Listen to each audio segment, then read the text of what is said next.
Le monument de Pape Vital qui sert en même temps de monument aux morts. Il y a le monument qui est fait par des cheminots, juste devant la cité des cheminots à Balavé. Et il y a quelques monuments épars au rond-point d'Enghent, à la place Normandie. Et quelques monuments dans les édifices, comme en Lyon, qui est à la mairie, la Dior, qui est à la gouvernement. Au niveau du rond-point du Jardin Souche, aussi c'est là où se sépare la commune Thiès Est et la commune Thiès Ouest. Donc pour les trois monuments, c'est partagé entre les deux communes, c'est d'ailleurs les limites. L'autre monument, c'est les deux autres monuments qui sont dans la commune Thiès Ouest et qui nous appartiennent exclusivement, c'est le rond-point Normandie, c'est le monument et l'autre qui se trouve au niveau du rond-point Concorde. Tout le patrimoine de la ville est remis aux mains de la municipalité. Même si ce n'est pas la municipalité qui doit restaurer en cas de problème, elle en a quand même la garde et la surveillance et l'entretien.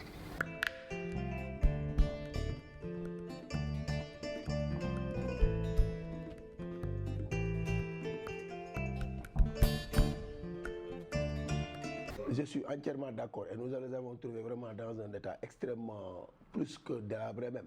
Mais nous avons tenté depuis que nous sommes là. Vous avez constaté qu'au niveau du rond-point Normandie, on a essayé de traduire ça en format jardin, de sorte de protéger le monument. L'autre qui se trouve au niveau du rond-point Concorde, vous avez vu qu'on avait signé un protocole d'accord uniquement pour sauver le rond-point entre la station Zénith et aussi la mairie, pour vraiment les réaménagements et aussi sauvegarder aussi l'édifice.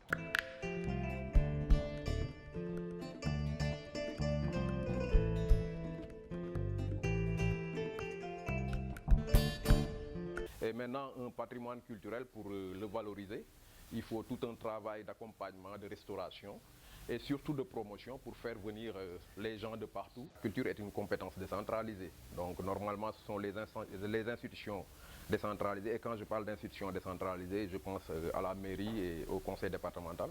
Normalement, c'est eux qui doivent s'occuper de tout ce qui est activité culturelle au niveau de la ville.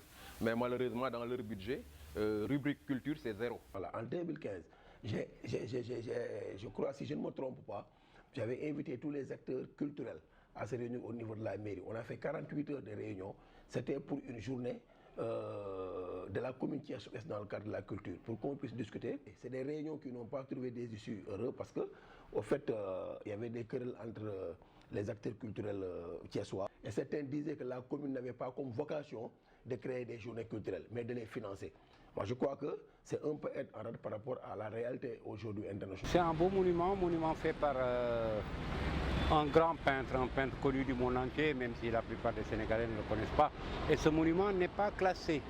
Il ne fait pas partie des monuments classés. Et ça, c'est une aberration.